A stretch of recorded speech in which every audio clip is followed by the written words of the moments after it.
우리 성도님들 여섯 동안도 주님 은혜 가운데 평안하셨습니까? 아멘.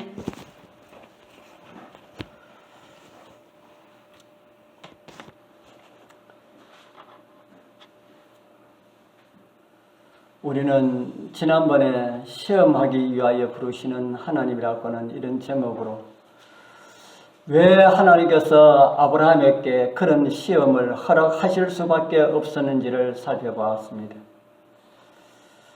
우리는 아브라함의 시험을 통하여서 시험을 받을 필요가 없었던 그런 시험을 아브라함의 잘못으로 주어졌다는 것을 보았습니다. 이제 아브라함처럼 하늘의 호사들로 부르심을 받은 우리들도 아브라함 못지않은 복을 받은 사람들이다. 저는 그렇게 생각하는데 우리 다 그렇게 생각하시는지 모르겠습니다.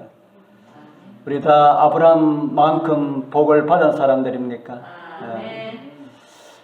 그러면은 우리도 적당하게 타협하면서 그렇게 신앙을 한다면은 그렇게 우리를 구원하시려고 하나님께서 그렇게 노력을 하신다면은 사탄이 가만히 있을까요? 우리가 적당하게 타협하면서 대충 그렇게 신앙을 한다면은, 그리고 우리 하나님께서 우리를 구원하시기 위하여서 그렇게 하신다면은 사탄은 아브라함을 시험하도록 한 것처럼 우리도 그냥 넘어가려 하지 않을 것이다.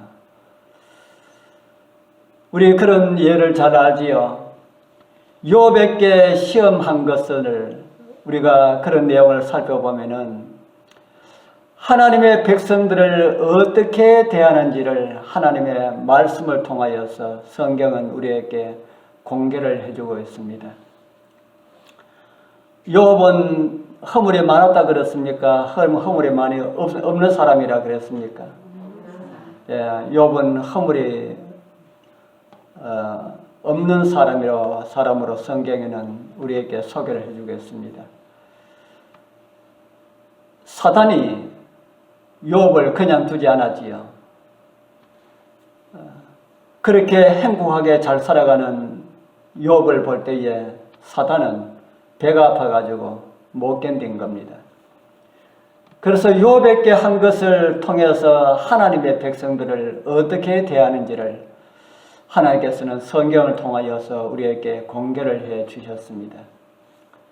그렇게 거룩한 삶을 살았던 욥에게도 그렇게 하였는데 저와 여러분들이 허물을 보인다면은 그 허물 있어도 우리를 하늘나라에 데려가시려 하시는 하나님께 욥은 그 사탄은 가만히 있지 않을 것이라 하는 겁니다. 우리가 적당하게 살아도 우리를 하늘나라에 데려가려 하면은 사탄은 무엇이라 할까요? 아니, 저 사람이 저런 모습이 있는데도 그래도 하늘나라 데려가시겠습니까? 이렇게 하지 않을까 하는 겁니다. 아브라함이 그런 케이스를 당하였다 하는 것입니다. 아브라함이 세상을 살 때에 어렵고 힘들 때에 몇 번 거짓말을 하였습니까? 우리가 나타나 있지 않는 것은 우리가 잘 모르지만은 성경의 기록에 의하면은 똑같은 내용을 두 번이나 반복해서 거짓말을 하는 것을 우리는 성경을 통해서 보게 됩니다. 그리고 하나님의 약속을 믿지 못하여서 사람의 방법으로 시도하였던 그런 모습도 우리에게 보여주고 있지요. 그래서 불같은 시험을 허락하지 않을 수 없었던 그런 환경을 성경은 우리에게 보여주고 있다 하는 겁니다. 매일매일의 삶에서 성실하고 말씀에 순종하는 삶이 시험을 피할 수 있는 길임을 성경은 우리에게 보여주고 있다 하는 것입니다.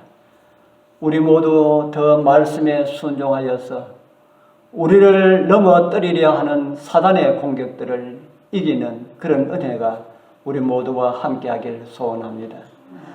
오늘은 우리가 함께 읽은 말씀을 통하여서 그런 시험들이 왔을 때에 시험을 이길 수 있는 하나님의 은혜를 찾아보려 합니다. 우리 하나님 말씀 창세기 22장에 기록된 말씀을 보겠습니다. 창세기 22장은 우리 아브라함과 관련된 그런 내용을 우리에게 보여주고 있지요.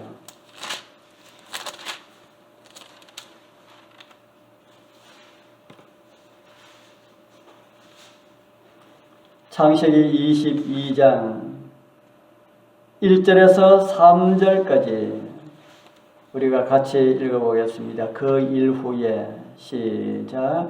그 일 후에 하나님이 아브라함을 시험하시려고 그를 부르시되 아브라함아 하시니 그가 이르되 내가 여기 있나이다. 여호와께서 이르시되 내 아들 내 사랑하는 독자 이삭을 데리고 모리아 땅으로 가서 내가 네게 일러준 한 산 거기서 그를 번제로 드리라.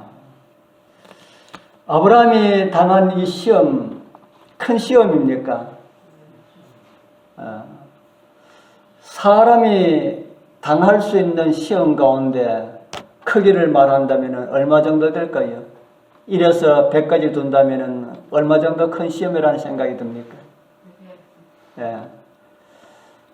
저도 100이라고 하는 생각이 듭니다. 사람이 하나님께서 사람에게 주실 수 있는 시험 가운데 이보다 더 큰 시험은 없을 것이다. 그래서 오늘 저와 여러분들도 시험을 당하지 않으면 그것이 가장 좋은 방법이지만은 그래도 살아가면서 작고 큰 시험들이 올 때에 저는 오늘 아브라함의 모습을 통하여서 그러한 시험들을 이길 수 있는 그런 방법들을 좀 함께 찾아보려 합니다. 어떤 방법이 있을까요? 그 첫 번째가 뭐라고 적어 나왔습니까? 이유 없는 순종이다. 살아가는 아들을 제물로 드리라고 하는 하나님의 말씀에 이유를 붙일 만한 것이 있습니까? 없습니까? 하나님께서 여러분들에게 살아가는 아들을 제물로 드리라 이렇게 하면은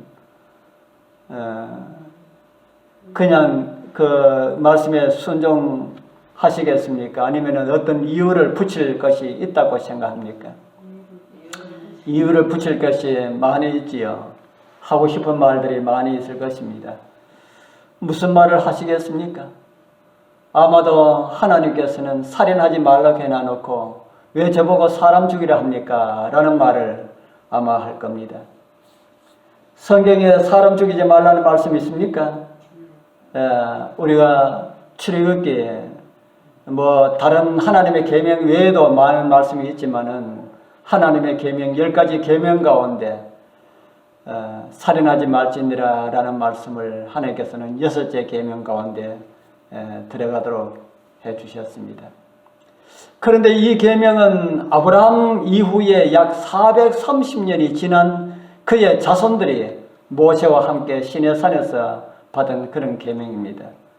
이 계명이 아브라함에게도 적용될까요? 모세에게 주신 이 하나님의 계명을 아브라함도 알았을까요? 하나님께서 아브라함의 아들 이삭에게 이런 말씀을 하셨지요. 제가 자주 찾아드리는 그런 말씀입니다. 하나님께서 이삭에게 하신 말씀입니다. 이는 아브라함이 내 말을 순종하고 내 명령과 내 계명과 내 율례와 내 법도를 지켰음이니라 하시니라. 아브라함이 무엇을 지켰다고 합니까? 내 계명. 누구의 계명이라는 겁니까? 내 계명은 누구의 계명입니까? 하나님의 계명이지요. 그러니까 430년 후에 이스라엘 자손에게 주어진 하나님의 계명을 누구도 알고 있었다고요? 아브라함도 알고 있었다 하는 것이지요. 그래서 아브라함은 그 하나님의 계명을 어떻게 했다 그럽니까? 아브라함은 하나님의 계명을 어떻게 했다고요? 지켰다 그럽니까? 하나님의 계명을 지켰다고 성경은 기록을 하고 있지요. 그래서 하나님께서 사람을 죽이지 말라 하시는데 어떻게 아들을 죽여서 번제로 드리라는 말입니까?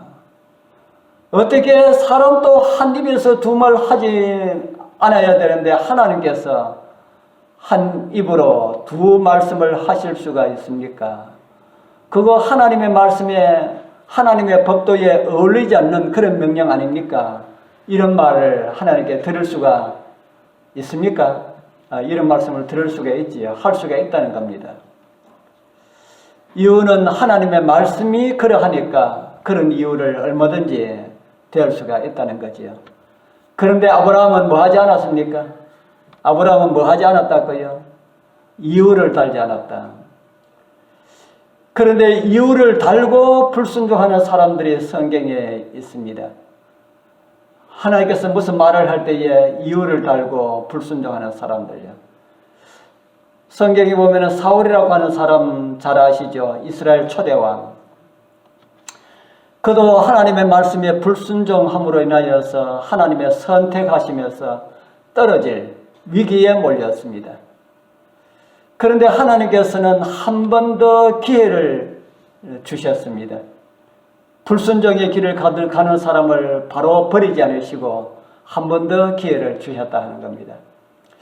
그건 무엇인가 하면 바로 이스라엘의 적인 아말렉을 진멸하라라는 말씀 명령을 하나님께서 이 사울에게 주셨습니다. 그 이유를 아말렉은 이스라엘의 피곤한 틈을 타서 쳐들어와서 이스라엘 나라를 괴롭게 하였다. 그 이유로 아말렉을 진멸하라 그렇게 말씀을 하고 있습니다. 참 하나님 백성들에게 상당히 용기가 되는 그런 말씀입니다. 하나님의 백성을 괴롭힌 그 나라를 진멸하라. 다른 말로 하면 실을 말리도록 뭐 사람만 다 죽이는 것이 아니고 짐승까지 다 진멸하라고 그렇게 명령을 내립니다. 어떤 분들은 이런 하나님의 말씀을 읽으면서 하나님 참 잔인하신 분이시다. 어떻게 죄 없는 아이들까지 아무것도 모르는 짐승들까지 다 죽이라고 하는가 합니다. 우리 여러분들 가운데서도 그렇게 생각하시는 분들 있습니까?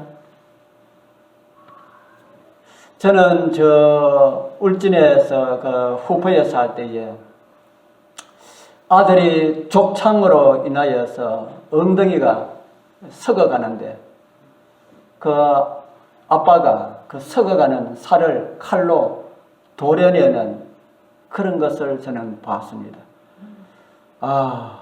저 같으면은 뭐 할 것 같아요. 그 아들의 썩어가는 살을 도려내요.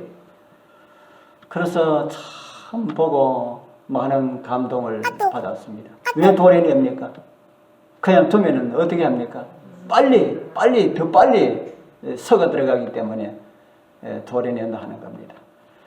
그처럼 죄로 물들어 있고 고칠 수가 없는 그런 아말렉 그 민족을 그대로 둔다면은 그들이 하나님을 두려워하지 않는 그 죄악이 이스라엘 나라로 점령시켜가지고 이스라엘도 함께 멸망시킬 수가 있다는 것을 하나님께서 아셨다는 겁니다. 그래서 하나님께서는 사울에게 그 나라의 사람들을 다 진멸하라라는 이런 명령이 주어졌습니다. 그래서 그 명령을 받고 사울은 군사를 데리고 전쟁터에 나갑니다. 그리고 전쟁터에 나가서 하나님께서 도와주심을 인하여서 아주 크게 이깁니다.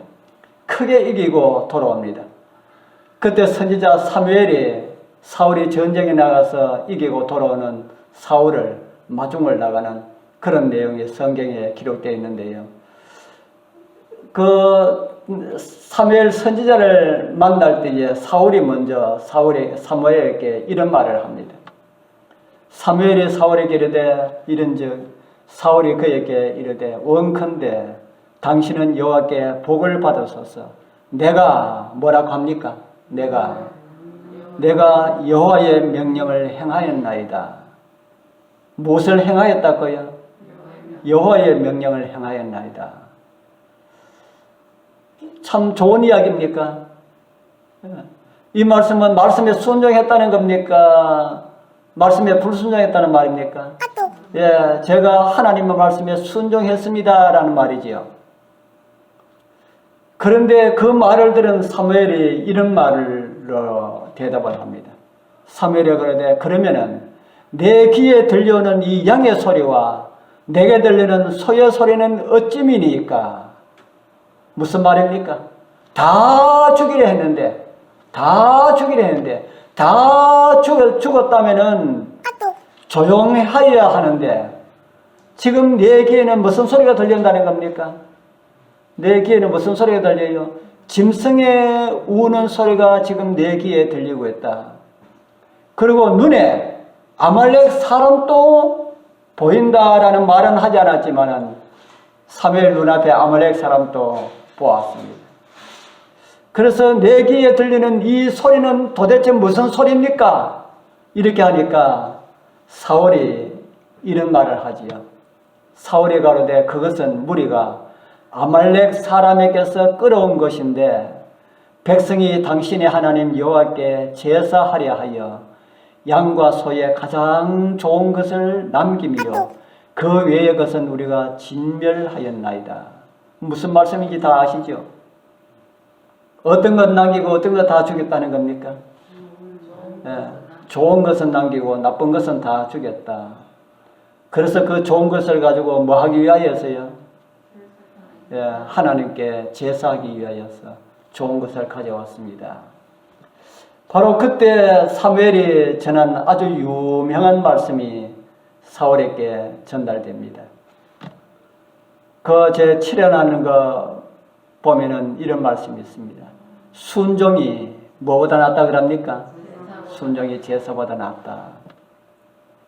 그 후에 보면은 사무엘에 가로되 여호와께서 번제와 다른 제사를 그 목소리에 순종하는 것을 좋아하심같이 좋아하시겠나이까? 하나님께서 가장 원하시는 것이 무엇임을 우리에게 보여주셨지요. 무엇보다 무엇을 좋아하신다고요? 제사보다 하나님 말씀에 순종하기를 원하신다. 우리가 하나님께 많은 헌금을 드릴 수도 있습니다. 그런데 그런 것보다는 작은 것이라 할지라도 하나님 말씀에 순종하는 것을 원한다 하는 것이죠. 어떤 사람이 교회에 가니까 다른 사람들은 전부 다 헌금을 하는데 자기는 헌금 내려니까 돈이 없어요. 그래서 어떻게 하면 헌금을 드릴 수 있을까? 돈 버는 생각은 안 하고, 그래서 성도들 이렇게 가만히 보니까 교회에 돈 많이 있는 집사님 한 분이 늘 가방을 교회 의자에 두고 점심 식사를 가는 걸 봤습니다. 그래서 식사하러 같이 갔다가 혼자 살못이 내려와가지고 그 여집사님 가방을 열었습니다. 보니까 안에 지갑이 있어요. 그래서 보니까 돈이 좀 있어요. 하나님께 헌금하기 위함인데 좀 내도 하나님께서 이쁘게 봐주시겠지 하고 끄집어내었습니다. 그래서 그 다음 안식일날 헌금을 하였습니다. 잘한 것이지요. 잘한 겁니까? 잘못한 겁니까? 왜 잘못한 겁니까? 하나님께 헌금하기 자기 쓰기 위하여서 한 것도 아닌데 하나님께 헌금하기 위하여서 돈 많이 가지고 계시는 분 돈을 조금 이렇게 슬쩍 해가지고 하나님께 드린 것인데 그게 뭐가 잘못입니까? 네?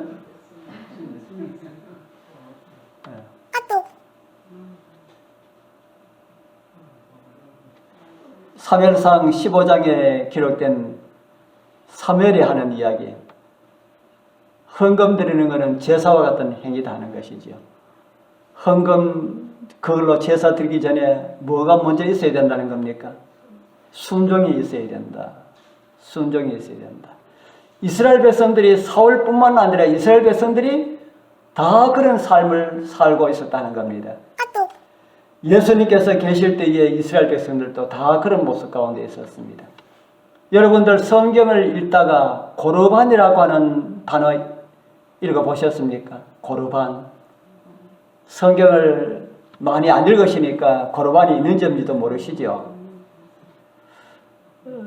신약 성경을 읽어보면 고르반이라고 하는 글이 나옵니다.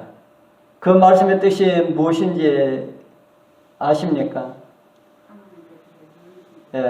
마가복음 7장 11절에 보면은 이런 말씀이 있습니다. 너희는 가로되 사람이 아비에게나 어미에게나 말하기를 내가 드려서 유익하게 할 것이 고르반 곧 하나님께 드림이 되었다 하기만 하면 그만이라. 이 무슨 말씀입니까?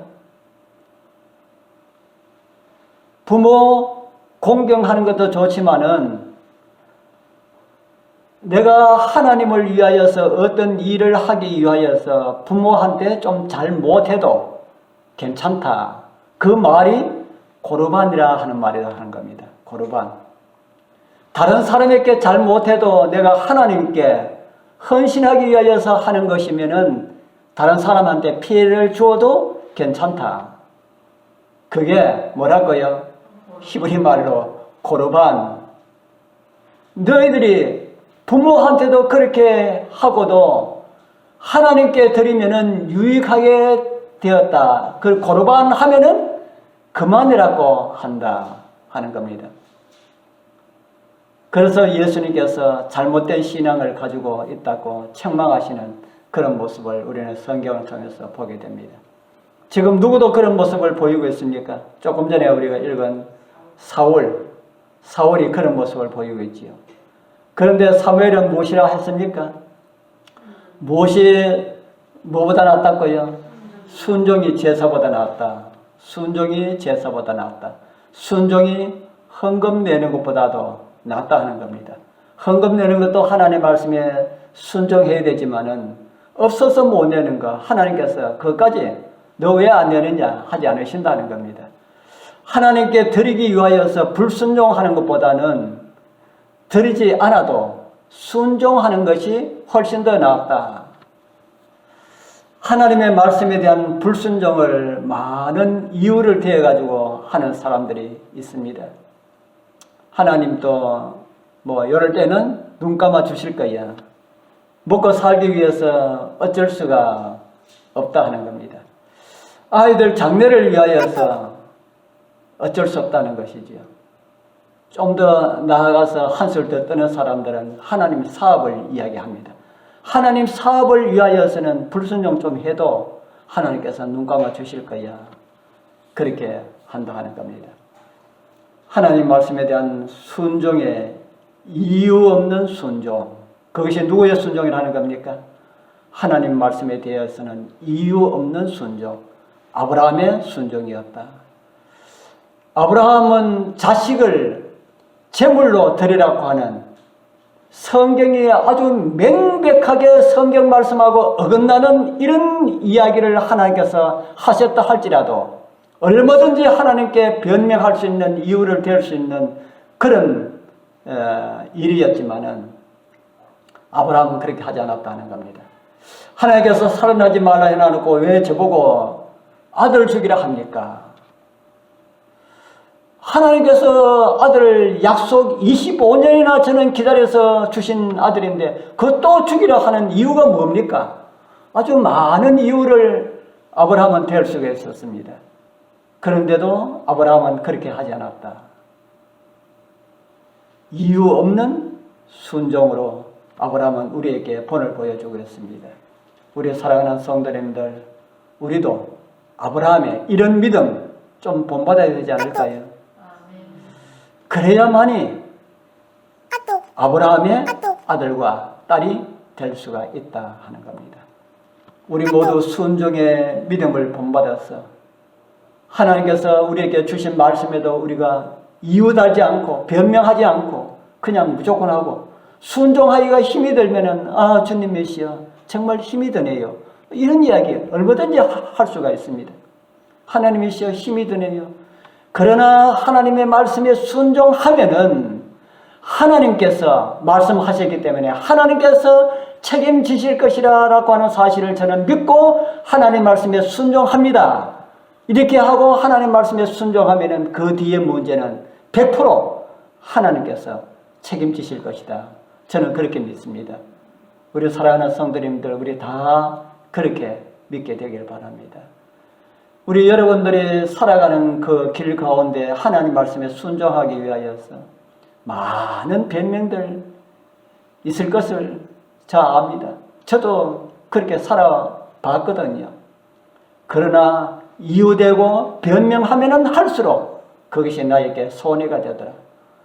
정말 어려운 일이지만은 말씀에 순종하면은 그것이 재정적으로도 영적으로도 다 나에게 유익으로 오더라 라는 사실을 많이는 살아봤지만은 지금까지 살아오면서 배운 것이 믿음으로 배운 것이 그런 것이라는 겁니다. 우리 사랑하는 성도님들, 우리 영적 아브라함의 자손들답게 정말 믿음으로 살아가게 되길 바랍니다.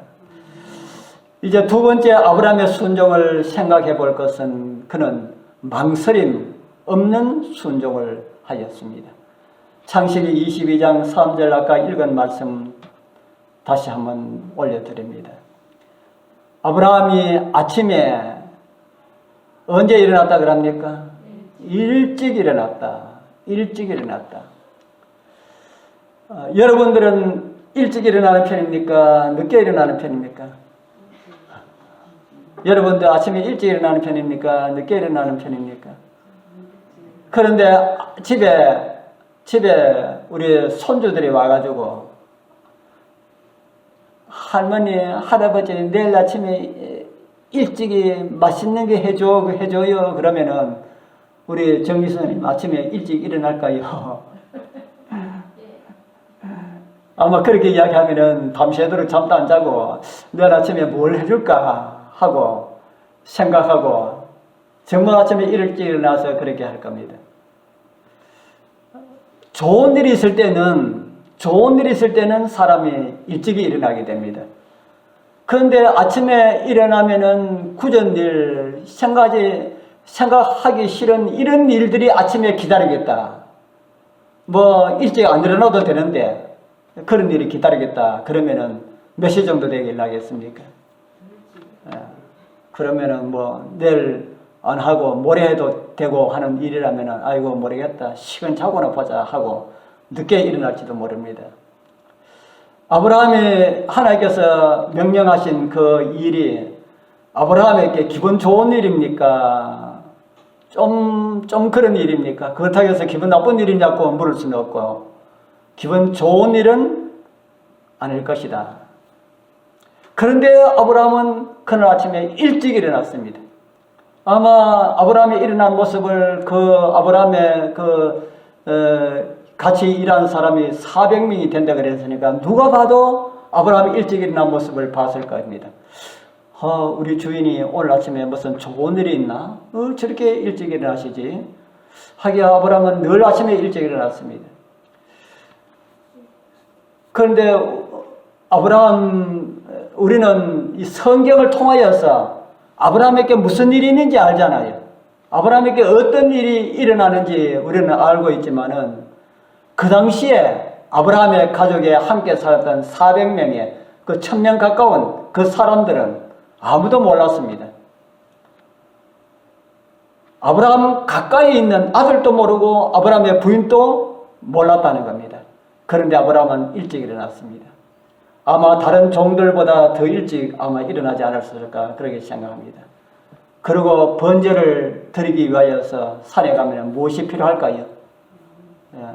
그 이스라엘 나라는 그 모리아 산에도 나무가 있는지 없는지는 제가 모르겠습니다만 이스라엘 나라는 이 황폐된 곳이 많다고 하더라고요.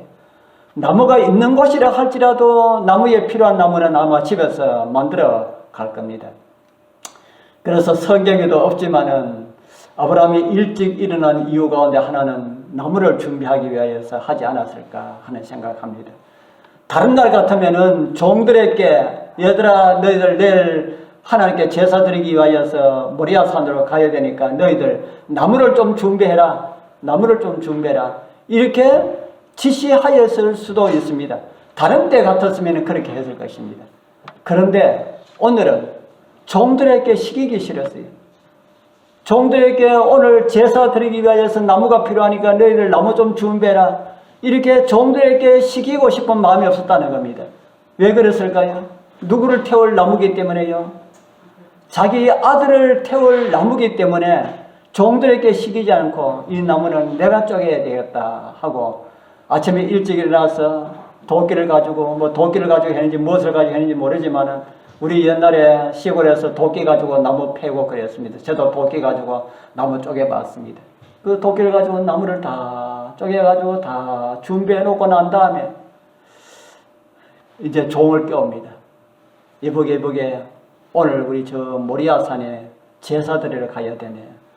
자네하고 또 누구 한 사람하고 그렇게 같이 갔어요. 그래서 종 몇 사람을 껴오고 아들도 껴옵니다. 얘야 우리 일어나라.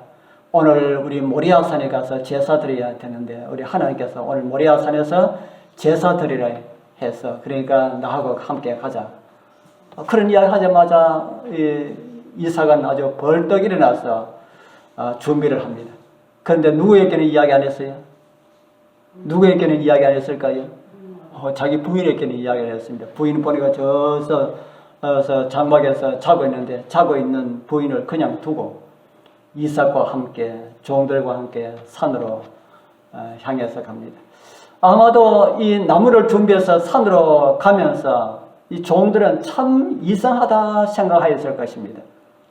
나무도 준비하고 불도 준비하고 칼도 준비해 가는데 꼭 있어야 되는 것은 안 보이는 겁니다. 뭐는 안 보였습니까? 양은 안 보이는 겁니다. 그런데도 자기 주인이 어떠한 분이다 하는 것을 너무 잘 알았기 때문에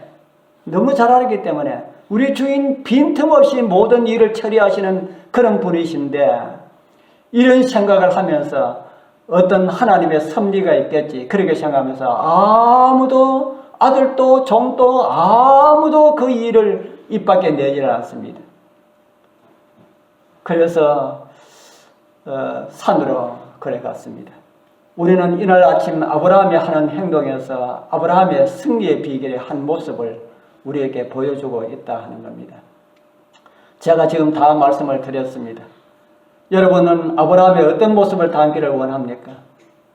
하나님 말씀에 순종할 때에 뭐 하지 말자고요? 지체하지 말아라. 머뭇머뭇하지 말아라.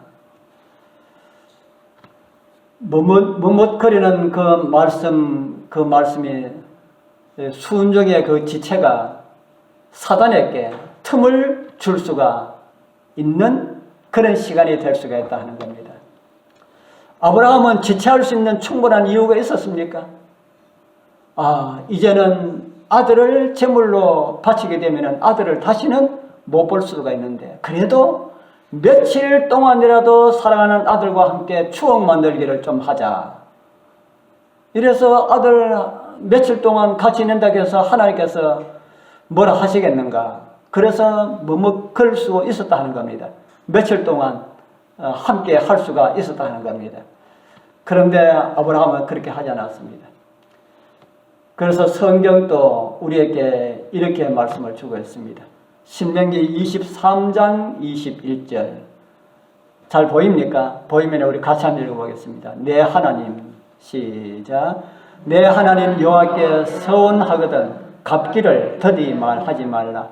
내 하나님 여호와께서 반드시 그것을 네게 요구하시리니 더디면 네게 죄라. 이 말씀을 다르게 이해를 우리가 한다면은 순종하기를 뭐 하지 말라는 말씀입니까? 하나님 말씀에 순종하기를 더디하지 말라 하는 겁니다. 아브라함은 시험이 올 때에 지체하지 않고 더디하지 않고 즉각적으로 순종하였다. 그날 저녁에 네 아들 이삭을 제물로 드리라 하는 말씀을 듣고 아침에 바로 일찍 일어나서 바로 갔다 하는 겁니다. 그런데 성경에 보면은 경고의 말씀에 지체를 함으로 가족을 잃은 사람을 여러분 알고 있지요. 누가 지체함으로 가족을 잃었습니까? 우리 성경에 보면은 롯의 지체를 이렇게 기록하고 있지요. 그러나 롯이 뭐하며라고 기록되어 있습니까? 그러나 롯이 지체하며. 롯이 왜 지체했는지 여러분 잘 알고 있지요.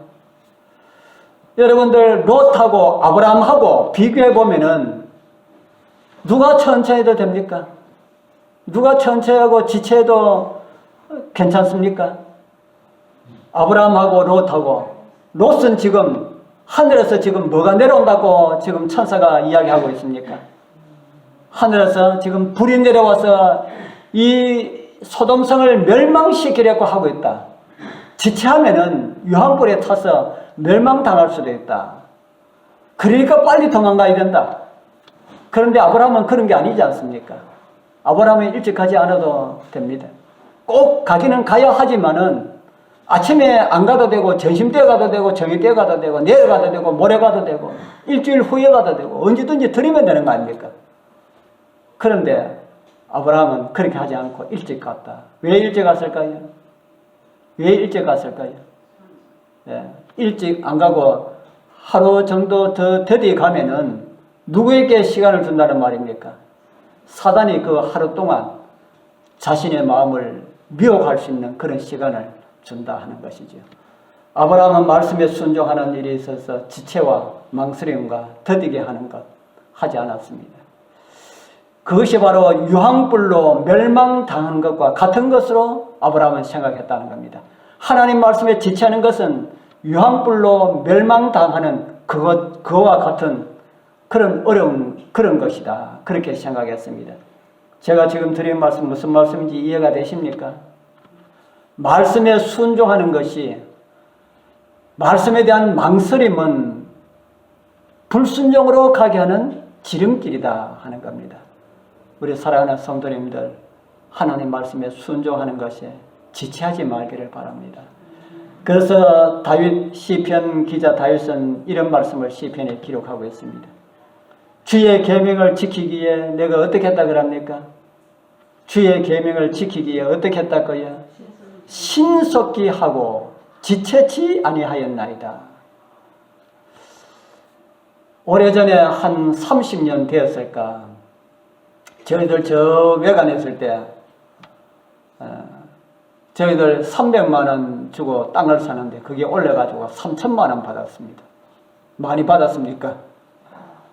300만 원 주고 샀는 게 3천만 원을 받았다. 그것도 300만 원도 굉장히 비싸게 주고 샀습니다. 그 뭐 다른 사람과 산 게 아니고 제 동생 걸 우리 아버지가 너 300만 원 주고 저걸 사라 해가지고 굉장히 비싸게 주고 아버지가 이야기하니까 예 그러겠습니다 하고 그렇게 샀어요. 그런데 그게 몇 년 된지 모르겠습니다만 몇 년 되니까 그 제 받는 바로 그게 인터체인지 생기고 톨게이트가 그게 난다 하는 거 알고는 막 땅금이 막 계속해서 올라가는데 나중에 알고 보니까 제가 팔고 보니까 저희들 땅은 톨게이트 안에 들어가서 아무짝에도 쓸모없는 땅으로 돼버렸습니다. 그래도 그게 땅금이 공시지가가 그러니까 국가에서 배상을 해주면서 3천만 원을 우리 땅을 사는 사람한테 그렇게 주더라고요. 그래서 참 다행이다 하는 생각을 들었습니다. 우리는 그 사람들한테 3천만 원을 받고 팔았는데 그 사람들은 뭐 얼마 있다가 오래는 안 했었는데 3천만 원밖에 보상을 받지 못했습니다. 그래서 3천만 원을 받으니까 11금 얼마 내야 합니까? 2,700만 원 내야 되는데 우리 집 사람은 300만 원을 딱 떼더라고요. 300만 원 딱 떼가지고 요 가족이 있으면은 우리 집 사람 성격이 그렇습니다. 요 가족이 있으면은 미혹받을 수 있으니까 안식일 되려면 아직까지 며칠 있어야 되고 요거 바로 화폐로 바로 보낸다 하더만은 화폐 전화해가지고 화폐 계좌번호 그 헌금 보내는 그 계좌번호로 우리 11금 300만 원 보냅니다 하고 바로 보내버렸어요. 뭐 이것저것 생각할 여기도 없이 잘한 겁니까? 제가 그랬다는 이야기 듣고 참 잘했다 하고 제가 칭찬을 했습니다. 우리 사랑하는 성도님들, 제가 말씀드린 이거는 아주 작은 부분에 해당되는 거지만은 하나님 말씀에 순종하는 일에 있어서 지체하지 말기를 바랍니다. 오늘 저는 아브라함이 말씀에 순종하는 이 두 가지의 모습을 살펴보았습니다. 그 두 가지의 모습은 우리가 시험을 당할 때에 우리도 이길 수가 있는 그런 비결과 같은 것이다 하는 것이죠. 아브라함이 시험을 받을 때에 첫 번째 하나는 무엇이다 그랬습니까? 뭐 하지 않았다 그랬습니까? 순종의 이유를 달지 않았다. 즉각적으로 순종했다 하는 것이죠. 그 다음에는 즉각적으로 순종했다 하는 것이지요. 지참 없이 망설임 없이 순종하였다. 뭐라고 했습니까? 하나는 이웃알지 않았고 두 번째 하나는 지체하지 않았다. 망설임 없었다. 우리도 이런 순종했으면 좋겠습니다. 여러분들 하나님의 백성답게 그렇게 살기를 원합니까? 하나님 백성답게 살기를 원한다면 우리도 아브라함처럼 또 꼭 그렇게는 못 살아도 하나님 말씀에 순종하는데 이웃하지 않고 지체하지 않고 이렇게 순종할 수는 우리가 있을 겁니다. 제가 아까 말씀드린 것처럼 어려울 때에 하나님께서 하나님이시여 내가 이렇게 하나님 말씀에 순종하려고 그러면은 힘이 듭니다. 우리 가정에도 힘이 들 수 있고 우리 아이들에게도 힘이 들 수 있고 우리 남편에게도 힘이 들 수 있고 우리 가정에 또 원하지 않는 어떤 어려움이 들 수가 있는데 이걸 어떻게 해야 되겠습니까? 기도는 할 수가 있다는 겁니다. 기도하고 하나님 말씀에 믿고 순종합니다. 하나님께서 도와주옵소서. 이렇게 하면은 제가 아까 몇 프로 하나님께서 책임지신다 했습니까? 100% 한번 해보십시오. 저희들 해보니까 하나님께서 100% 아니라 100% 이상 더 만족스러운 이런 답을 하나님께서 주시더라. 누구도 그런 순종의 본을 보였습니까? 아브라함. 또 순종의 본을 보여주시면 또 한 분 계십니다. 누굴까요? 바로 예수 그리스도이십니다. 우리 주님께서는 십자가로 나가는 길에 주저하지 않으셨습니다. 예수님도 내일로 이렇게 미룰 수가 있다는 겁니다. 좀 더 이렇게 미룰 수가 있다는 것이지요. 그런데 예수님께서는 그렇게 하지 않았습니다. 예수님께서는 거절하실 수도 있었습니다. 섭리에 순종함으로 예수님께서는 자기에게 주어진 그 길을 가셨다 하는 겁니다.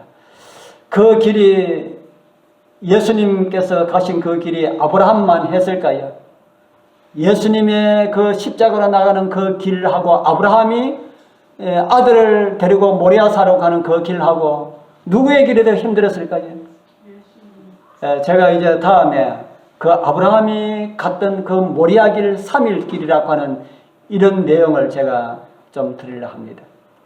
겟세마네에서 무릎 꿇은 주님의 얼굴에서 피와 같은 땀방울이 흘렀던 것처럼 아브라함도 그 모리아 산으로 가면서 얼굴에 피와 같은 이런 땀방울 아마 흘렸을 것이라 그렇게 생각합니다.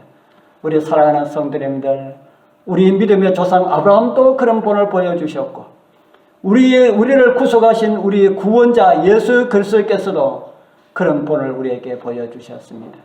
오늘 우리들도 오직 앞으로만 믿음으로 앞으로만 나가는 그런 믿음의 우리 모습들을 우리 하나님께 보여드리게 되길 바랍니다. 그 같은 길이 무엇을 이기는 길이랄까요? 그 같은 길이 시험을 이기는 길이다. 그리고 믿음의 사람 아브라함을 따르는 길이고 우리의 구원자 예수 그리스도를 따르는 길이다 하는 겁니다. 우리 성도님들 우리 끝까지 우리 주님을 따라서 우리 예수 그리스도께서 시온산에 설 때에 우리 함께 예수님을 따르는 사람들은 그곳까지 갈 수 있지 않겠습니까? 그래서 우리 그곳에 함께 가서 어린 양의 노래, 모세의 노래를 함께 부를 수 있는 그 자리에 우리 꼭 참여하게 되길 축복합니다.